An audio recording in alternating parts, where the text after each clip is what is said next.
नरेंद्र मोदी यांच्याबरोबर माझे संबंध प्रस्थापित झाले. मी गुजरात पाहिला. त्यावेळेला खूप चालू होतं की गुजरातमध्ये कशा प्रकारची प्रगती होते, कशा प्रकारची डेव्हलपमेंट होते.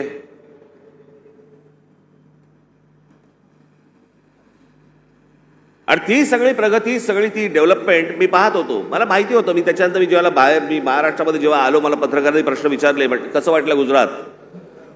म्हटलं गुजरात डेव्हलप होतंय, पण महाराष्ट्र खूप पुढे आहे.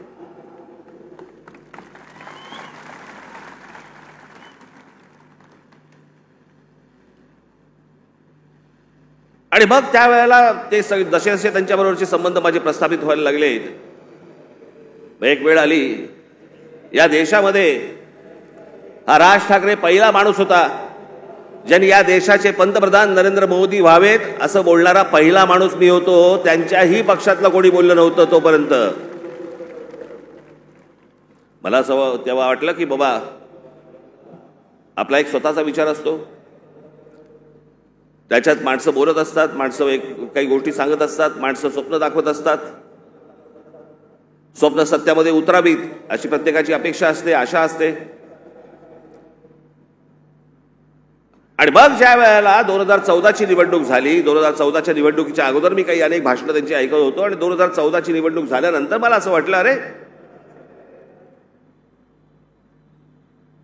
मी जे ऐकत होतो ते आता मला या 5 वर्षात दिसत नाहीये. काहीतरी वेगळ्याच गोष्टी दिसत आहेत. नोटबंदी काय दिसते, बुलेट ट्रेन काय दिसते. मी तुम्हाला आजही सांगतो, ज्या गोष्टी मला पटलेल्या नाहीत त्या मला पटलेल्या नाहीत.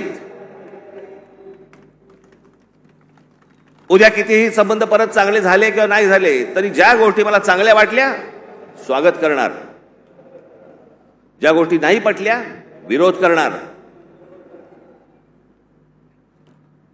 आणि ज्या माणसावरती सर्वाधिक विश्वास असतो, 30 वर्षानंतर राजीव गांधींची सत्ता आली होती 1984 साली, त्याच्यानंतर 20-30 वर्षानंतर एका माणसाच्या हातात या देशाचं बहुमत आलं. मी विचार करतो या देशाचं काय काय गोष्टी होऊ शकतात, काय काय गोष्टी घडू शकतात.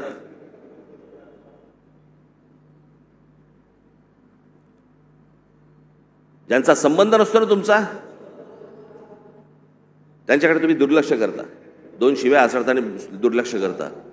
पण ज्यांच्यावरती प्रेम असतं, ज्यांच्यावरती विश्वास असतो, त्याला ज्या वेळेला कुठेतरी तडा जातोय असं दिसायला लागलं तर तो जो राग आपला असतो, तो राग आणि माझा राग तर टोकाचा आहे. मी महाराष्ट्रावरती प्रेम करतो, महाराष्ट्रातल्या मराठी माणसांवरती प्रेम करतो, महाराष्ट्रातल्या मराठी भाषेवरती प्रेम करतो, टोकाचं प्रेम करतो. तसं एखाद्यावरती मी जर विश्वास टाकला तर मी टोकाचं प्रेम करतो. पण मला जर समजा तशी गोष्ट दिसली नाही तर मी टोकाचा त्याला प्रतिकार करतो, टोकाचा विरोध करतो. तो टोकाचा विरोध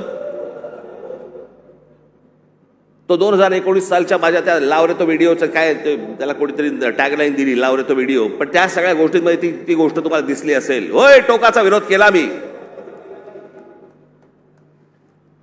पण ज्या ज्या वेळेला त्यांच्याकडनं चांगल्या गोष्टी ज्याला घडल्या, 370 कलम ज्याला रद्द झालं, त्याला अभिनंदन करणारं पहिलं ट्विट माझं होतं.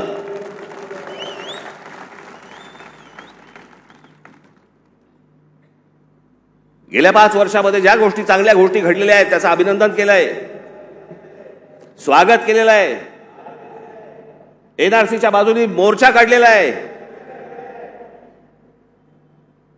जी गोष्ट योग्य ती योग्य, जी गोष्ट अयोग्य अयोग्य.